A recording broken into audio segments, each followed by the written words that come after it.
2 News Works for You starts right now. All across Green Country, voters faced long lines and sometimes long waits to cast their votes. And now the focus moves to the number of state and local races and issues that have been hanging in the balance tonight. It is Democracy 2012 in action, and we're glad you're with us tonight. I'm Russ McCaskey. I'm Carol Larson. We are covering election night in Green Country as the results come into our newsroom. Be sure to watch for the very latest results scrolling across the bottom of your TV screen. The big race for the night is, of course, for president, and Oklahoma was not considered a battleground state. The Sooner State was in the Republican fold all the way. That's right. As we take a look at how Oklahomans voted, we see that Mitt Romney easily wins the Sooner State with 68% of the vote to President Obama's 32%. Governor Romney picks up Oklahoma's 7 electoral votes. He needs 270 to win the presidency.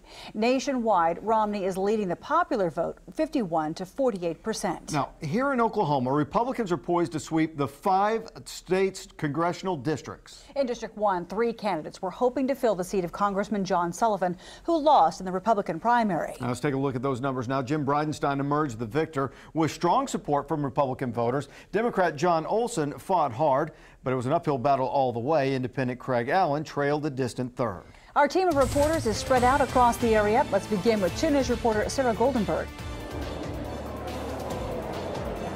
It's been an exciting, energy-filled night here at the GOP Watch Party, where just over an hour ago, Republican candidate Jim Bridenstine made his victory speech. Now, Bridenstine pulled in over 68% of the vote, according to our latest numbers. He will, of course, replace, or I should say, fill that open seat that is currently held by Representative John Sullivan, who he actually beat out in the primary. Now, Democrat and small business owner John Olson conceded to him earlier by phone, we are told. And during his speech, Bridenstine talked of a country in peril. He says he wants to see a balanced budget. He also would like to overhaul the tax code. He also spoke of energy independence, how he'd like to see Oklahoma's own resources used here as well. Here's what he had to say when we talked to him about the gridlock here in Washington, D.C. Neither the Republicans nor the Democrats have a monopoly on what all the good ideas are in Washington, D.C. So what we have to do is look at all the ideas that are workable and make them happen.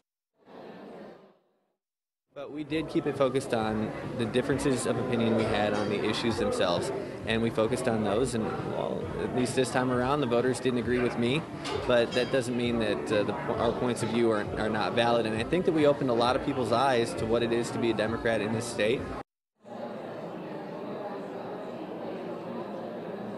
Now, a Democrat has actually not held this seat in the last 25 years, and after tonight, that will still stand. Here's what the Democratic candidate, John Olson, had to say after he conceded earlier tonight. Sarah having a difficult time hearing. We actually already heard from Olson. That is Sarah Goldenberg reporting live for us from the GOP Watch Party. Well, the race for Congress in District 2 is a key race in the state tonight. It's the only seat held by a Democrat, and the party was working hard to try to hold on to it. The candidates battled for the seat for more than a year after Democratic Congressman Dan Boren declared he would not seek re-election. Republicans and Democrats voted to send businessman and rancher Mark Wayne Mullen to Washington. Democrat Rob Wallace disappointed by his percentage of vote tonight. Independent Michael Folks a distant third. 2 News reporter Liz Bryant is live at Mark Wayne Mullen's campaign party that's in Muskogee tonight. Liz? Well, good evening, Russ. It's still a late night here at the Mullen Watch Party. There's a lot of hugs, a lot of joy with Mark Wayne Mullen. You're the new congressman for District 2, Mark Wayne. Yes, thank you. It's very humbling. Very exciting, though. And you actually found out you were the winner just about an hour after the polls closed. It was a pretty quick time. Yeah, I don't know the time, and I still don't even know the exact percentage. But, man, I tell you, we had the best team, volunteers working, a staff that worked around the clock. And we had so many people praying for us and praying for my wife, my kids, and it's exciting, but at the same time it's humbling, and we look forward to the opportunity that's ahead of us. And you said you're going to sleep in tomorrow and definitely spend some quality time with your family. What's next after that, transitioning for the next 6 years? Well, I doubt if I get to sleep in tomorrow, but we will be sleeping in sometime this week. I'm just excited to be able to go home and not dream about the campaign. You know, what we've got to do is get to work. We've got to start getting this economy back on track, and the way to do that is just simply get a government out of our way. It doesn't have anything to do with party, Republican, Democrat. It's America's best interest in mind, and to do that, there's some programs out there that's hurting the economy. They're not helping it, and if we will get them out of the way, man, this economy will start blowing up. Mark Wayne, thank you very much. Have a very good night and a good sleep. And he also tells me that he didn't run for Congress for himself. He ran for Congress for his children and the future generations. Live in Muskogee, I'm Liz Bryant. 2 News works for you. Now, Mullen's opponent, Democrat Wallace, fought hard to make sure that District 2 stayed blue. On the statewide map, you can see that District 2 covers a lot of territory in eastern Oklahoma, all the way from the Kansas border south to the Red River. 2 News reporter Brianne Palmerini is live at the Wallace party tonight. Brianne, a big disappointment. Yeah, this wasn't the outcome they were hoping for here, but it was an emotional night and a passionate night. I have Rob Wallace with me now. Your family was here. You've got a lot of supporters behind you. Not the outcome you were hoping for, but you said you're feeling good. Absolutely.